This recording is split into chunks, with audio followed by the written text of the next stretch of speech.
ಪರಸ್ತ್ರೀ ಸಹವಾಸ ಮಾಡುವ ಯಾವುದೇ ಪುರುಷರಾದರೂ ಈ ಒಂದು ತಪ್ಪು ಕೆಲಸವನ್ನು ಆಕೆಗೆ ಗೊತ್ತೋ ಗೊತ್ತಿಲ್ಲದೆಯೋ ಮಾಡೋದಕ್ಕೆ ಹೋಗಲೇಬೇಡಿ. ಒಂದು ವೇಳೆ ಇಂತಹ ತಪ್ಪುಗಳನ್ನು ಮಾಡಿದರೆ ನಿಮ್ಮ ಜೀವನದಲ್ಲಿ ಮುಂದೆ ಬರುವ ಯಾವುದೇ ಕಷ್ಟವಾದರೂ ಅನುಭವಿಸಬೇಕಾಗುತ್ತದೆ. ಅದೇನು ಅಂತ ಹೇಳ್ತೀನಿ. ವಿಡಿಯೋನ ಸಂಪೂರ್ಣವಾಗಿ ಕೊನೆ ತನಕ ನೋಡಬೇಕು. ನೀವಿನ್ನೂ ನಮ್ಮ ಚಾನಲನ್ನು ಸಬ್ಸ್ಕ್ರೈಬ್ ಮಾಡಿಲ್ಲ ಅಂದರೆ ಮೊದಲು ಸಬ್ಸ್ಕ್ರೈಬ್ ಮಾಡಿ, ಹಾಗೂ ಫೇಸ್ಬುಕ್ನಲ್ಲಿ ವಿಡಿಯೋಗಳನ್ನ ನೋಡ್ತಾ ಇದ್ದರೆ ನಮ್ಮ ಪೇಜನ್ನು ಲೈಕ್ ಮಾಡಿ, ಫಾಲೋ ಮಾಡಿ. ಮತ್ತು ನಿಮ್ಮ ಜೀವನದಲ್ಲಿ ಇಂತಹ ಯಾವುದೇ ಗೊಂದಲಗಳ ಪ್ರಶ್ನೆಗಳು ಇದ್ದರೂ ಕೂಡ ಪರಿಹಾರಕ್ಕಾಗಿ ಶೇಷಗಿರಿ ಭಟ್ ಗುರುಗಳಿಗೆ ಇವತ್ತೇ ಒಂದು ಕರೆ ಮಾಡಿ ಸಂಪರ್ಕಿಸಿ.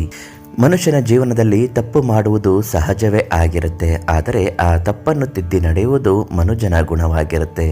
ಇಲ್ಲದಿದ್ದರೆ ಅದೇ ತಪ್ಪನ್ನು ಮಾಡುವಾಗ ಕೆಲವು ಬಾರಿ ಕ್ಷಮೆ ಎನ್ನುವುದು ನಿಮಗೆ ಸಿಗುವುದಿಲ್ಲ. ಇಂತಹ ಅನೇಕ ವಿಚಾರದಲ್ಲಿ ಒಂದನೇದು ಅಂದರೆ ಮೊದಲನೇ ಸ್ಥಾನಕ್ಕೆ ನಿಂತಿರುವುದು ಪರಸ್ತ್ರೀ ಅಥವಾ ಪರಪುರುಷರ ಸಹವಾಸ. ಈ ಕೆಲವು ಸಹವಾಸಗಳಿಂದ ಮನುಷ್ಯನ ಜೀವನದಲ್ಲಿ ಏರಿಳಿತಗಳು ಆಗುವ ಸಾಧ್ಯತೆ ಇರುತ್ತೆ. ಒಂದು ಬಾರಿ ಪರಸ್ತ್ರೀ ಅಥವಾ ಪರಪುರುಷನ ಮೇಲೆ ಮೋಹ ವ್ಯಾಮೋಹ ಬಂದಾಗ ತನ್ನ ದೈನಂದಿನ ಕೆಲಸದ ಕಡೆ ಗಮನಗಳನ್ನು ಕಡಿಮೆ ಮಾಡುತ್ತಾನೆ. ಯಾವುದೇ ಕೆಲಸಕ್ಕೂ ಆತ ಗಮನ ಕೊಡದೆ ತನ್ನ ಜೀವನದಲ್ಲಿ ಅದೊಂದೇ ಮುಖ್ಯ ಎಂದು ಕೇವಲ ಅದರ ಬಗ್ಗೆಯೇ ಚಿಂತೆ ಮಾಡುತ್ತಾನೆ.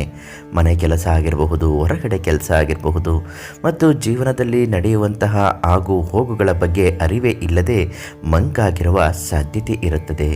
ಒಂದು ವೇಳೆ ಪರಸ್ತ್ರೀ ಅಥವಾ ಪರಪುರುಷನ ಮೇಲೆ ಮೋಹ ವ್ಯಾಮೋಹ ಇದ್ದಾಗ ಮೊದಲು ಅದನ್ನು ಕಡಿಮೆ ಮಾಡಿಕೊಳ್ಳಲು ಪ್ರಯತ್ನಿಸಬೇಕು.